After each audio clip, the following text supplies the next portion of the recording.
Welcome to the Startup Grind. Okay, well, my parents immigrated from Taiwan, and I was born in the far, far away in a city called Los Angeles, so in LA. And basically, I grew up in San Gabriel Valley. I ended up attending, I ended up attending UCLA. And during school, like a lot of kids, I had to pay my way through school.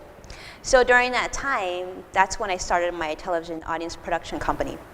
And it started at about the age of 21. Sold the business about 24, 25 years old. That was my first liquidity event. And at that point was recruited to work at a firm called Smith Barney. So we would manage money the old-fashioned way. Little did I know much about that industry.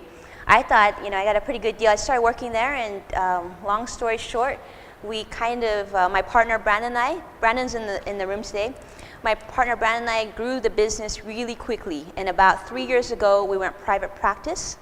We left the large firm and started our own independent practice. Tell us maybe you could share some challenges. I mean, definitely you're a woman. I can just see that in the financial world. Being a woman could be maybe challenging a little, or was it to your benefit, or how did that work out?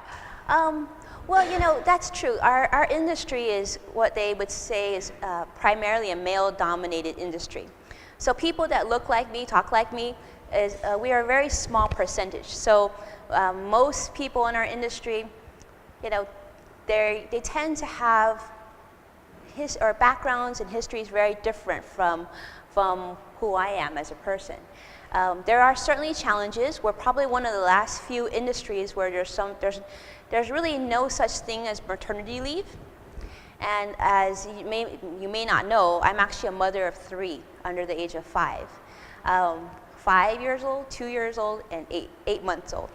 And so that kind of makes me an anomaly in our industry. The other thing is, being that there is no real maternity leave, the other side of the token is being a woman is a tremendous, tremendous advantage if you know how to use it. Our superpowers. The working mom is a superpower, right? We have things under the cape that you only wish you could do. First off, we don't need that much sleep, right? But in all honesty, I think being a woman rocks, because there are certain things that we can do. Like, this is probably one of those secret powers, in that we can feel things that you may not think of, and we have empathy, we care, and I feel like we can really tune in on those touchy-feely subjects. And it comes to what I do for a living every day, which is help people manage their money. It means a lot, because oftentimes that's probably, besides your own children, that's usually one of the most sensitive things that you just don't share with everybody. Yeah. And what inspired you to be an entrepreneur? That's a good what question. made you take that leap? Because everybody's always afraid. It's the best thing on earth, right? I mean, I had parents who always owned their own businesses. So in my mind, actually working for a large company actually felt a little not very normal. Normal felt to me as owning your own business. So having worked in television, having started my own business, it felt good to be really in control. And all of you're nodding, so I can sense that you understand this. It's great knowing that you are basically the captain of your own ship, right? Of your own destiny. So, whether it be correct or not, I never had a fear of failing, because I always knew that at the end of the day that I could outwork everybody. I wasn't always the smartest person, and that was okay, but I knew that nobody could touch me in terms of drive and work ethic, and just really being comfortable with taking risk. Because as an entrepreneur, there are days where it's just rough, and there's days where it's like life is fantastic. But the great thing is really not having someone to tell you what you need to do every day. I love that. I love being in complete control. And I never worried about whether or not I would be successful at business, because this may be just, being young and not being that bright, but I always knew that no matter what, I would always be able to work and make money. I had no qualms about it. And so if people told me you couldn't do it, I would say, you want to see? Because I can work 10 times harder than a normal person, so of course I can, right? That's part of the cape, you know? And how do you find balance? Why don't you share with them some of your secrets of family life? Like, You don't how do you sleep. balance? Like the kids.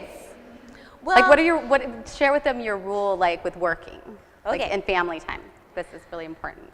well, you know, I don't even know why I'm in, all of you could be on this stage right now, and I'm grateful to be here because I learned so much from you. Naomi knows this because we're very close friends, but you know, one thing that I try to do is I try to spend time with people like Naomi and suck a lot of knowledge from her and a lot of education. And you know, the thing about it is I knew the business side of it. I know I can kill on a business, but the transition was of going into mommyhood. So I was one of those women where if you asked me 15 years ago, I would say, I'm not having kids. I don't need kids. My business is my child. And now all of a sudden I've got 3. I don't know what happened. It's a big blur.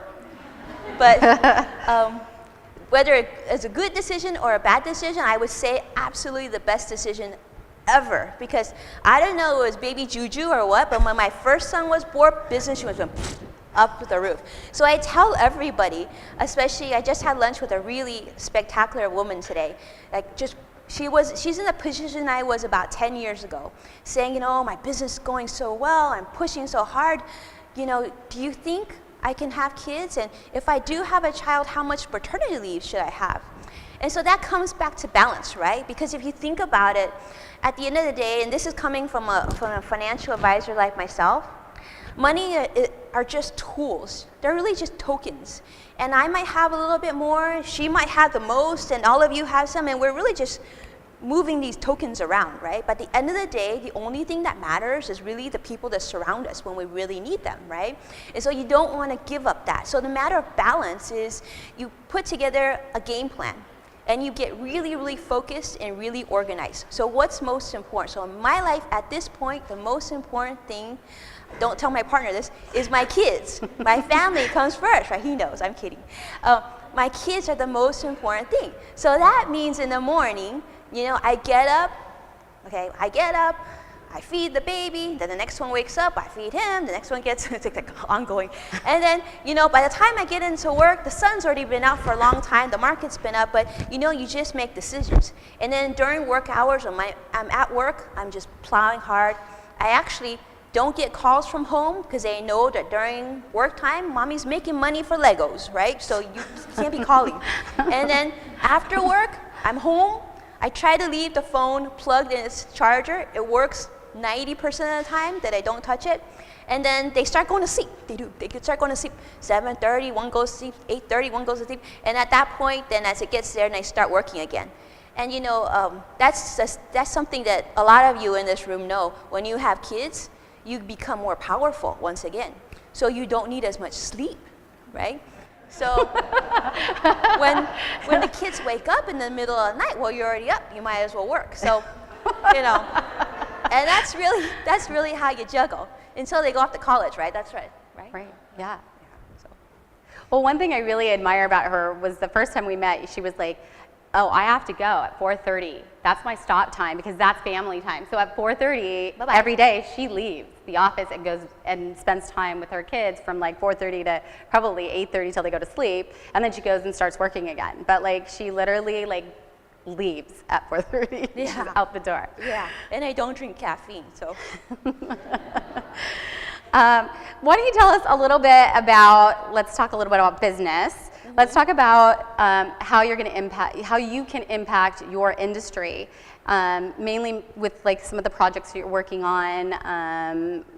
You might want to share some of that. She's like got a lot going on. Thank you. There, well, yeah. I mean, you know, our industry is a really fun industry. I work with a lot of our clients are CEOs of major tech companies. We have a lot of clients in the entertainment business, and we have a lot of clients in the press industry. And it really just kind of evolved that way. That wasn't really what we were. We work with clients of all walks of life, but it just kind of evolved to this.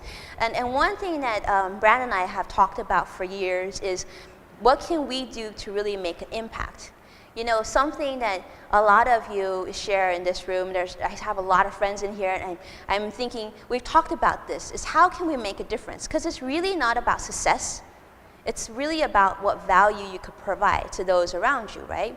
And one thing that's really near and dear to my heart is education. Because it doesn't matter how successful we are today, if we don't share something or leave something for the future, you know, things are changing, the world's changing, we all know that. Everybody in this room, technology has changed for good or bad, and you know, there's some crazy people out there, but the main thing that we know is with an education, there's a better chance there'll be less crazy people out there, right? So one thing that I kind of shared with you in the beginning was, you know, while I was at UCLA, the reason why we created this television audience production company is not a glamorous thing. It was because simply I didn't have money to pay for college, so I had to work. I was working to pay for college. I was working for gas. I was working to pay for the dorm and everything else. So I think about what it is that we can do today, and one thing that Brandon and I came up with was, you know how all of us at some point have worked at companies, either our own company or someone else's company. And many of us have these things called 401ks or retirement plans. There's another kind of plan called the 529, which is an education savings account. Many of you have heard of them. The 529 is just a tax code. You know, that's where it came from. But do you know that actually every company could have one of these plans at the company? So you as an employee, whether you be the person who takes out the trash or you be the CEO, you can actually put in money into a 529 college savings account while you're employed at the company from day one, so that by the time your child or your grandchild or yourself decides to go to college, those monies would have grown 100% federal tax-free. It exists today, but not very many companies use it. Pretty much nobody uses it. Nobody even knows about it. So my goal is to actually take this nationwide. So we have reached out to all the major press leaders to team up, and they're really excited about it. And we've been going to Silicon Valley, up in the valley, because they're really open and excited about this. So we're trying to launch this so that we're hoping that every child in the US will have something before they go to college. You know, so it's a little bit easier. I love that. How did you build your alliances, your relationships? I mean, if you know, as a young, you know, college student, how do you like connect? Like, how did you get into like the movie, television industry? Like, how did that happen? Was it people you met? Like, was there a secret? Like, how do you make those connections? The secret is working for free.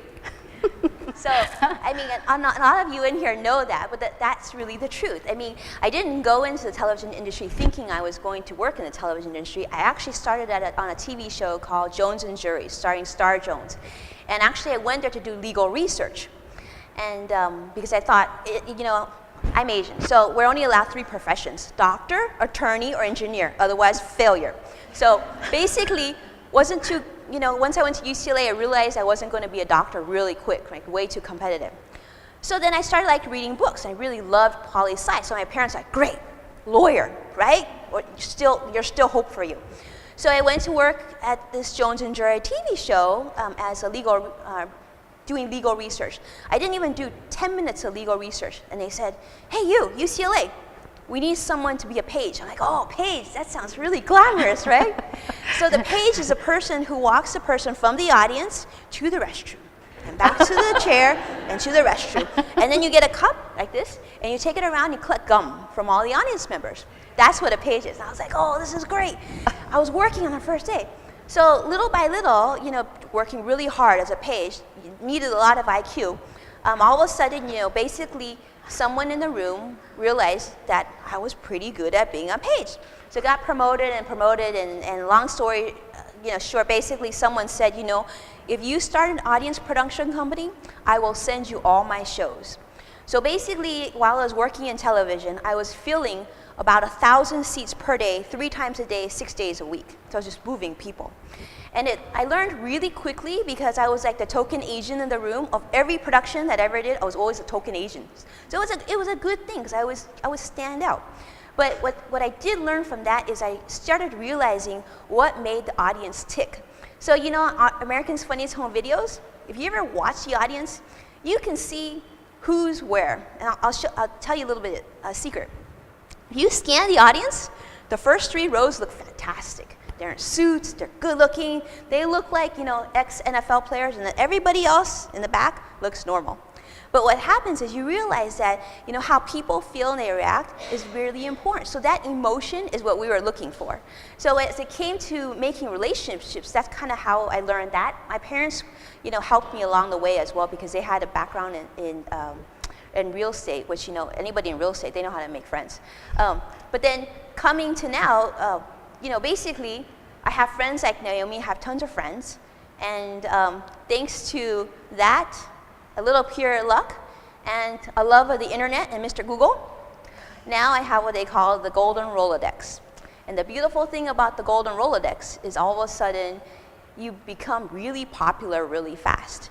So it does help. It is true that we manage money for some celebrities and some professional athletes, and these are the people that we kind of spend time with.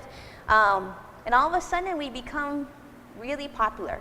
But the one thing is we actively, I spent a lot of time taking good care of my friends. And that's what I would say is my circle of friends isn't that great, but each of my friends is just solid. Like people like Naomi. So my motto in life is pretty much this, that if you're good to me, I'll be 10 times better to you, for sure. And I don't mean it. So you need me there, I'm there on time. I'll be there for you every single time. Anything you need, if you're a friend, I'll deliver for you. And with that, I don't think you can really fail. I think the people who fail are people who just don't show up or just, they're just not honest. And you can see through people just like that, right? Yeah. You know that. We talk about that all the time, right? We won't talk about that here. Okay. What do you think about entrepreneurs starting their companies in Orange County? Like, what do you feel about, people starting their companies here? A lot of times, especially in tech too, people are heading out. They're like, oh, I can't make it here. I've got to go to Silicon Valley. How do you feel like Orange County sets the stage for entrepreneurs? I mean, you're here, your company's here. Yeah, I would love to see more startups and businesses here. This is, in my opinion, it's business heaven. It's a wonderful place because not only do you have the airport right here, you have perfect weather, you have the beach, you have business leaders here. One thing that I think that we need more of, there's certain things that, because I actually fly up to Silicon Valley regularly. I have a lot of notable clients up there, and honestly, there's a lot of reasons why everybody that I go to Las Vegas, I come to Orange County, everyone says we want to be the next Silicon Valley. And I think absolutely we are probably at a better position to do that than anywhere else because it's a great place to do business. There is definitely, there's the wonderful universities here, right? There's multiple great universities here, so you can plug talent. You've got great leaders here, you've got financial institutions, you've got techs, and there's a lot of people that want to help. But I think what we need to do is we also need to bring technology education to schools. And that's a big thing because if you don't do that, what's going to happen is in Silicon Valley, there's a reason why leaders, we all grow up at some point, right? Those of us in this room, or I shouldn't say, those of you in this room, you're in your 20s, you're doing awesome things, but eventually you're going to start growing up and you're going to have kids and whatnot. And that also, you're going to want your kids to be exposed to the right circle of friends, right? You want to be hanging out with Mark Zuckerberg's friends, right? So it's important that I think, education-wise, we have that in mind, and we become leaders and good stewards to our children and the rest of the population, so that way more businesses will want to come here, because it's not just about where business is. It's really the whole lifestyle, right? But who wouldn't want to live here? I mean, you can go to Vegas and go to the beach on the same day, and ski, right? 3 things in one day. Yeah. It's like utopia. Is there any must-do item that you think an entrepreneur, CEO, business owner should do, like join certain groups, read certain books, anything like that's worked for you? I think the most important thing is don't be afraid to fail. don't even think about that. There's no possibility, okay? You're just gonna kill it and you're gonna rock it. And if you always have that mindset, then there's really no reason you can't be successful. But it has to be like, you need to sleep, eat, and drink it. And you need to focus. Pick one thing and just be so good at it. And like really, and if it's not something that you basically can wake up and get excited to do, no matter what, then you should leave it and move on to something else. But it should be one thing. Don't go over here and all of a sudden look over here and go. But you have to pick one thing, and you have to surround yourself with good people. And the most important thing I would say is always give before asking. Because if you always go with that mentality, and if you always put yourself in whoever your audience is, whether it be a client, a customer, whoever it is you're trying to get business from or funding from or budget from, always put yourself in their shoes. Our industry is really interesting because our industry, typically when you meet with a financial advisor, it's very one-sided, right? You sit in front of me and I said, okay, great, John, so I see you want me to help you manage your money. They're like, yeah, I'm gonna retire and these and things. I'm like, okay, well give me all your statements and I'll help you manage your money, and you'll pay me a retainer fee, and it's very one-sided. It's basically me winning. I mean, you're winning because we're helping you manage money well, but really, at the end of the day, I'm winning, right? That's like typical. But if you think about it, that doesn't make us very interesting people. It doesn't make me a very happy advisor, to tell you the truth. I feel kind of crappy if that happens. So what I try to do is, and I tell everybody, is put yourself in their chair. I used to be a business owner. I used to run a very successful business. When we were in a television audience production company, everybody wanted us. We were like the kid on block. Every show, Gladiator, Jeopardy, Wheel of Fortune, everybody wanted us. And so that felt good. But why is it that I work in this industry and I don't have that feeling? And that's because it's a very one-sided relationship. So change it. So what we do now is when I work with a client, Brandon and I sit in front of a client, we say, okay, do we want him as a client? Let's think about that. How are we going to add value to him in multiple? Of course, we're going to do great jobs managing the money, but there's so much more we can do for him. For example, we have a client who's a movie director, right? And let's say she's up for contract negotiations, so we're helping her evaluate her contract. Well, wouldn't it be great if we called the other studio that we work with and tell them to offer her a contract as well, so she would have 2 competing offers? And then we could say, well, instead of options, we want stock. So basically, put our clients first. We think about adding them more value, giving them more business. And how is it, like, let's say I have a client who's a startup company. Maybe that person would like to meet another really, really talented startup who, could add or could work with them, build alliances with them. So we're always trying to look at things from the standpoint of a client. So I think if you always do that, your business will rocket. Just always don't look at every relationship and think, oh, wow, I met him, he was a nice guy, but next. Because if you do that, then what was the point of meeting them? If you look at every relationship going in and say, wow, he's phenomenal. I loved spending time with him and lunch with him. How can I help him? How can I add value and really help him do his dream? Because if I can help his dream, all of a sudden we're on the same side of the table. Do I worry that when he brings in his first 100 million, he won't call me? I don't even worry. That's not even a thought. Because you know what? He's going to make 100 million one day because he's an amazing person. I love him to death, and I'm going to help him. Then sooner or later, it'll come back to you. So now, luckily, Brandon and I don't look for clients anymore.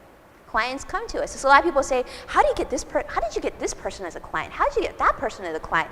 Oh, I just saw that person on TV. How did you guys sign that person? I said, well, we just basically put ourselves in their shoes. So regardless of what industry you are, if you always go with that mentality, always go with the you mentality and not me, I think you'll kill it. And I proved, because it was 2 different industries, one television and now finance. It couldn't be more different. And it worked both times. So how does Winnie define success? What's success mean to you? Success is, I guess for me, it's having the freedom to do what I want to do and not having to do things because I have to do things. So right now, now I just do whatever makes me happy. And we work with clients that we like. We work with people that we like. And that's it. I can actually give so much more time to my friends and my family. and more energy. And now I think I have a whole new philosophy. You know, it used to be, you know, we work with a lot of charities, we work with startups, everybody's asking you for something, and I always tell people, actually, the thing I'm going to give you is the thing that I think is the most valuable that I can never get back, which is my time, right? So I think the biggest gift now is be able to have the luxury of selecting time to give to people. I love that. I mean, she does spend a lot of quality time with her friends and a lot of new connections and people that you meet. Do you have a favorite quote? Well, there was a really great quote from Albert Einstein, but I don't remember verbatim. But basically the idea was that, you know, don't focus on success, but always focus on value in life. And I always remind myself of that daily, because I think that's really the secret sauce. I think if you ask the people who've really made a difference, you know, like if you look at Tony Hsieh, who founded Zappos, that was Tony Hsieh's second win. The first business he already sold for over almost $250 million. The second was over $2 billion when he sold Zappos to Amazon. And if you talk to him, you'll realize from Tony would always tell you, it was just his goal to fix something and make people happy. You know, it didn't hurt that it made him really wealthy, and now he's spending all of his time helping people in, you know, now they're creating a second Silicon Valley in Vegas for the same thing. He just wanted to make people really happy. Love that. So we have a question or two from the audience, so I'm just going to ask you. These are surprise questions. What is a reasonable amount of debt to get into as a startup? Like, what do you feel, is there like a limit, or is there no limit, or what's your philosophy being a financial in that industry? Yeah, there needs to be what we call in our industry a put, meaning there needs to be a point where you need to pull that plug and go back to work. You know, unfortunately, you have to be really honest with yourself. When it gets to a point where you can't sleep at night because you're worrying about the debt, you frankly need to reassess your life. Because at the end of the day, as you know, although we all would love to own our own business, we have to be very honest with ourselves. Not everyone was born to own their own business. So it doesn't mean you have to give up on your dream, but it can be something that you frankly will have to work on while you still you're able to pay the bills. Because you know, in our business, we always say this, you know, it doesn't matter how good you are at managing money, but if you're not around to manage the money and people don't know that you exist, you essentially don't exist. So you have a responsibility not only to your own life, but your own business and your employees to not have that stress. Because how can you possibly focus on a dream if you're worried about money? So everybody is a little bit different. Everyone's situations kind of hard to assess. But generally, I would say, you know, I hope, you know, it doesn't. You always have to make sure that you've got at least 3 to 6 months in the bank, and that should be your stopping point. But that's the thing, it doesn't have to be all or none. There's no reason why you can't work for somebody for the meanwhile and do what you enjoy. It might take a little longer, but you might live a little longer too with less stress, you know? So. And another question, was looking younger than you really are ever a challenge for you? Yes. Because we did talk about being a woman, but also you're very youthful looking, so. Well, not really. I have 3 kids, but come on. Yes. But thank you. I won't even tell you how old I am, but it's true. This is a true story. When I started Smith Barney, you know, easily looked way too young to be managing millions of dollars. So what I did do is I went to one of those stores, you know, all the ladies know this store, where you can buy accessories, you know, fake earrings, so I bought myself a fake pair of glasses. I truly did do this, and I wore it for years. And I had contact lenses because I had contacts at the time, so I was almost blind, so I couldn't see if I really had glasses. But I remember wearing them for years, and it was always really hard to see because, you know, they're just plastic. But you had to, I felt like I needed to do that because I felt like nobody would take me seriously. And when I worked in TV, this is true. When I was working in TV, all our competitors were famous people, right? And I had the shows. At that time, back in the day, I was doing Daisy Fuentes' America's Funniest Home Videos. At that time, that was the thing. Everybody wanted that show. And And I knew that if they knew that I owned the business, nobody would take me seriously. So what I would do is I would go and work at the show, and I would say, well, my boss sent me. My boss said I should be here. I'm here for you. I'm working hard. And then every time contracts went out, everything went from our law firm, that we kind of convinced to work with us. And everything I sent priority mail. Remember back in the day, this is pre-FedEx, right? Everything was like those big labels and those big envelopes. So it looked kind of fancy. I had a Macintosh. I was printing things like, it looked fancy back then. But that was it. Basically, fake it till you make it. Yeah? Absolutely. Yeah, it's not lying, it's the truth. It's just like I was the boss and I was there too. I was living a double life. So the last question I have for you tonight is, what are your plans? Like, what's next for Winnie? Maybe vacation? She doesn't like to take vacation. No vacation? I haven't taken a vacation since 2007. This is true. My partner can attest to that. I don't encourage it, and I definitely don't do what I do. Do everything I told. Do the opposite. It's just not healthy. But the truth of the matter is, okay, first off, no more kids. Okay, one thing. So what we plan to do is I plan to take over and become financial advisor of the universe. Okay, that's it. But basically, what I do plan, we're probably going to we'll continue to expand our practice.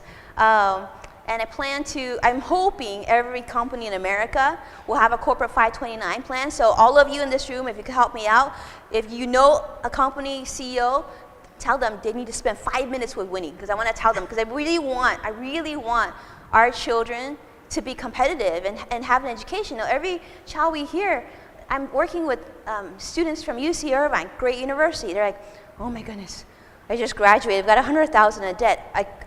Even if I wanted to go to grad school, I couldn't go to grad school. I just need to start working. So we need to be able to, I think my goal is really to spend a little time devoted to that. And truthfully, that's kind of our nonprofit baby, right? It's going to take away from business. But aside from that, just hopefully my kids grow up soon so I start vacationing again. So with that being said, thank you so much for coming. Was she awesome? Thank you.